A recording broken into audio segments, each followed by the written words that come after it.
morning. Today is Tuesday, July 25th.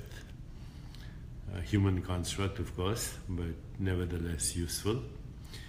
And I am continuing our conversation that is a result of people asking questions after having gone through You Are the Universe, Discovering Your Cosmic Self and Why It Matters. Please join the discussion here on discoveringyourcosmicself.com. Let us continue to expand our conversation on the nature of reality, who we are, and the ultimate meaning of existence, if any. But Rishikesh Dikshit, namaste. Good to see you again. You are a good person. It's very nice to see you here every day. Okay, so we're continuing our conversation, and today's question actually comes from Richa. She says, Dear Dr. Chopra, oftentimes I experience deja vu. I feel that whatever I'm experiencing in my life, in person, I have seen very vividly in a dream state before. Is it possible that this is true? What is the significance of dreams? Do they give a clue towards real life experiences? Is it possible to see your future in dreams? I appreciate your guidance. Humble regards, Richa. Thank you, Richa, for that very lovely question. And now let's try and answer it. Okay? So, and not philosophically or what other people have to say, through our own experience. Okay? So a dream is that which is evanescent, and it's an experience. Dream is an experience, right? All dreams are experiences. And a dream is that which is evanescent, transient, ephemeral, and cannot be held on to. So we call it a dream. Last night's dream is over, right? And even while you were dreaming, even if you were experiencing a lucid dream, then also you couldn't hold on to it. The characters and the story of the dream and the scenery and all that was happening was kind of going on and off, right? It was flickering as threads of memory and wisps of desire, or you can say the other way, wisps of memory and threads of desire. And that dream is now over. So that's how we define that which we call a dream. But then there is another dream that people are having all the time. It's called the waking dream. The dream that you're experiencing right now. As you watch the screen, we are visiting each other in a dreamscape. We are visiting each other in a dreamscape. Because all experience, whether it's in the waking state or in the dream state, or the so-called dream state, is actually a flickering on-off experience in the form of sense perceptions, sensations, images, feelings, thoughts. I don't need to go into that. We've done that many times. So all experience is a modification of the self that interacts with itself to give us the experience of subject and object. right this moment, awareness is knowing itself as this subject of experience, and all of you, the objects of experience. But each of you also is having the same experience. Your awareness is knowing itself as you, the subject of experience, and me, the object of experience, and everything that's happening around you.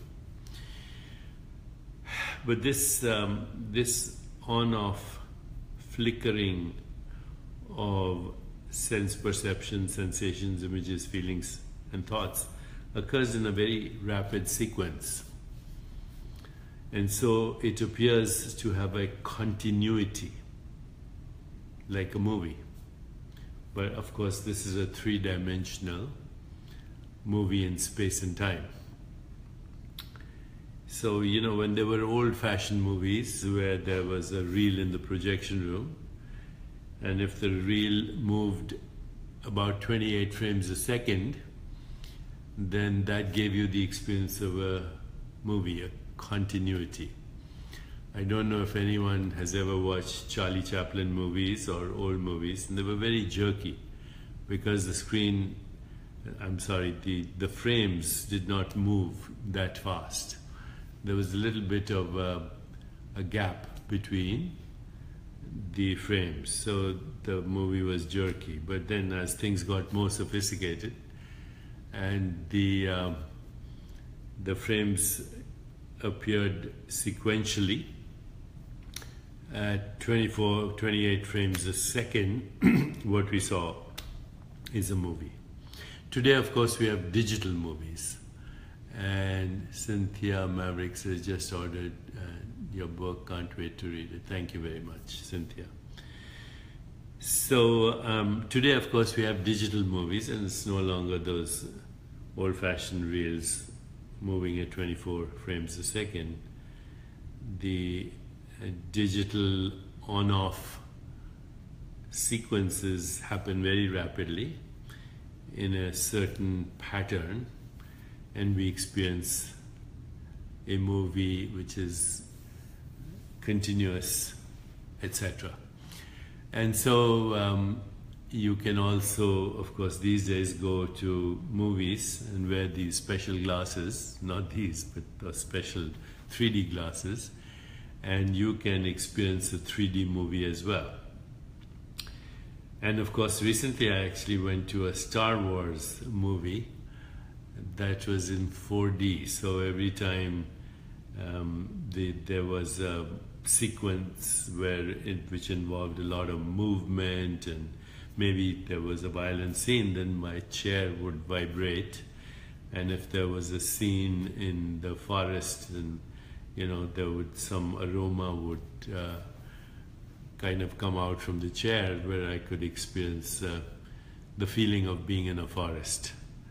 So it was not only 3D, it was 4D. There was sensation and there was imagery. It was three-dimensional, there were colors, but there was also sensation and smell. So it was an amazing experience, okay?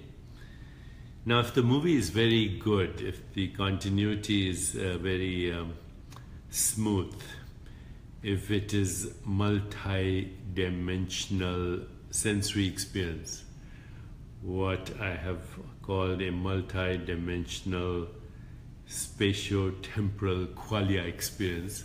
Many people kind of ridicule that statement of mine, but that's okay.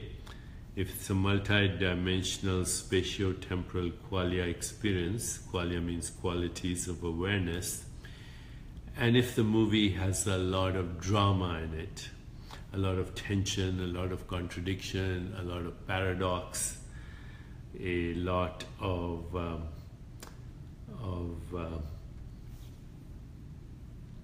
conflict between good and evil, and then you're sitting there and you're rooting for the hero or the heroine, and you are hoping that the enemy is vanquished, then you're totally caught up in the movie and you forget that you're in the theater sitting in a chair with these special goggles, watching this very convincing, melodramatic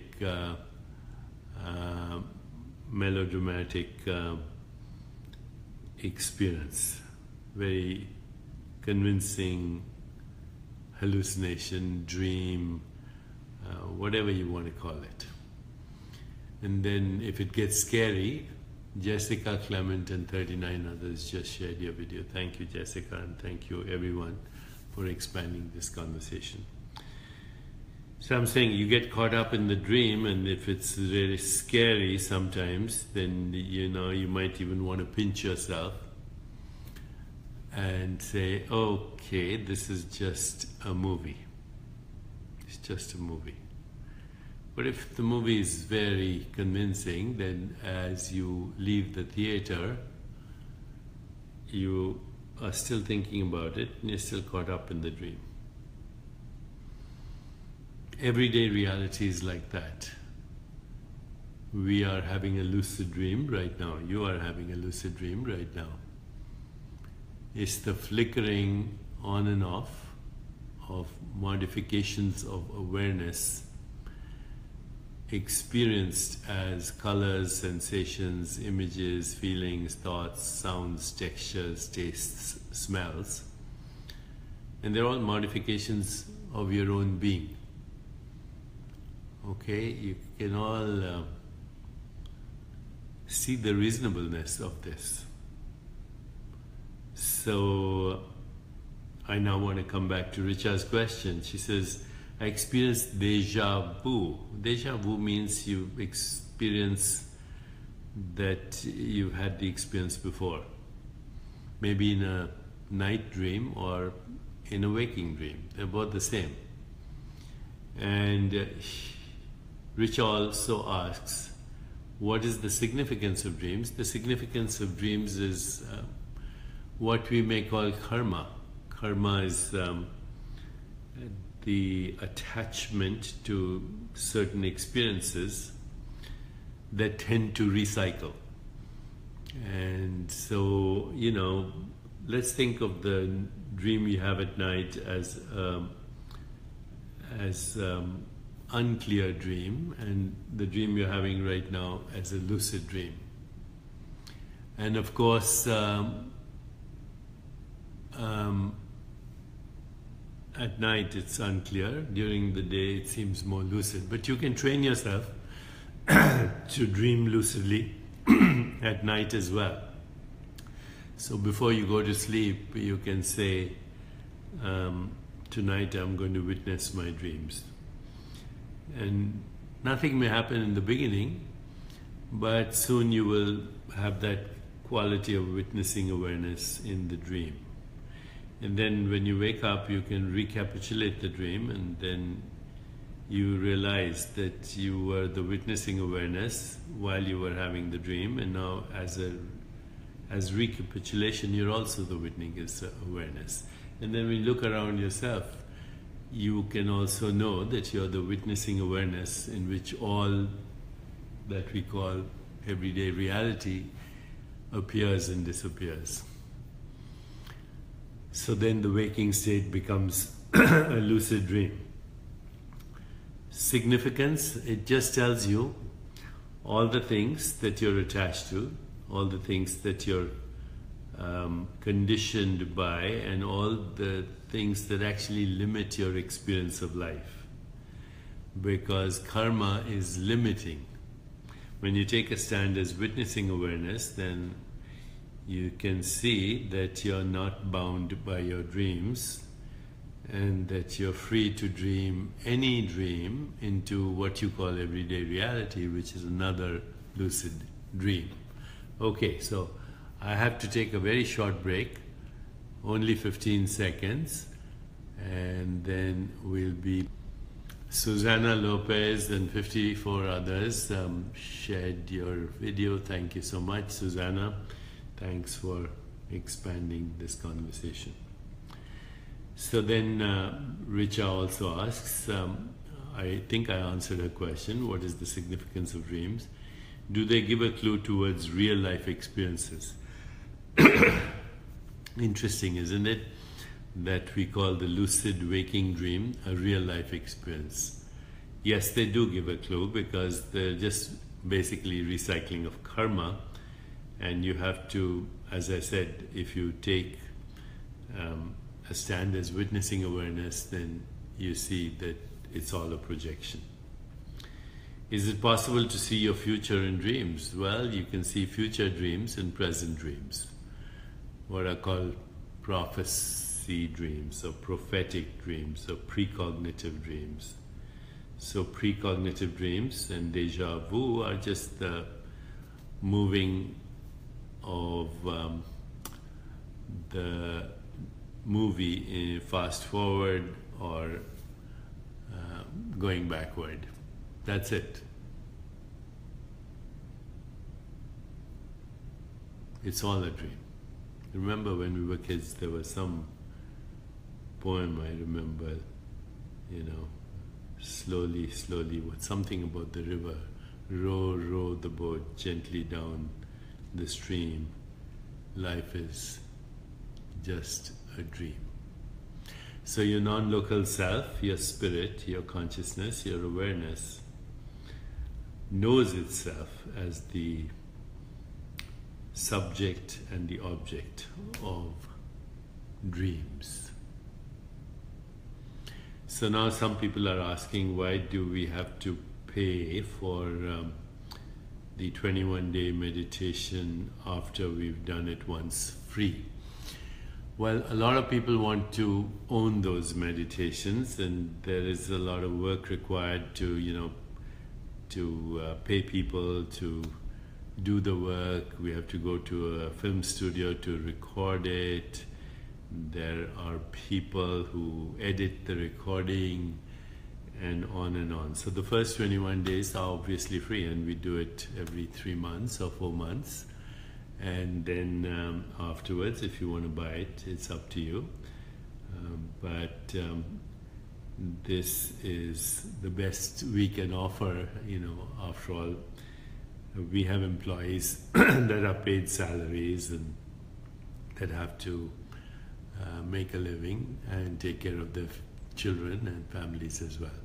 Carmen Garcia and 70 others. Okay, so here is the poem. Row, row, row your boat gently down the stream. Merrily, merrily, merrily, life is but a dream. What a beautiful poem, and I think it's a great poem for everyone to recognize that that's the nature of all existence in the relative world. The most important thing is to wake up from the dream, to see that you are the director, the producer, the choreographer, the hero, the villain, the story, the projector, and the movie.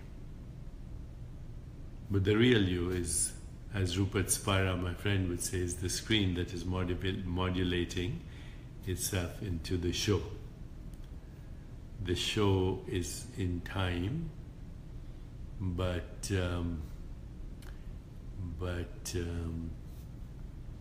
the dreamer is not in time. Richa, I hope I've answered your question. Take care until tomorrow, and meanwhile, thank you for supporting You Are the Universe, discovering your cosmic self and why it matters. Your cosmic self is dreaming the entire universe. Your cosmic self is dreaming the entire universe because it appears and then disappears in your own being in every now. Your cosmic self is also dreaming space-time and causality. In reality, there is only the self and its modulations. See you tomorrow.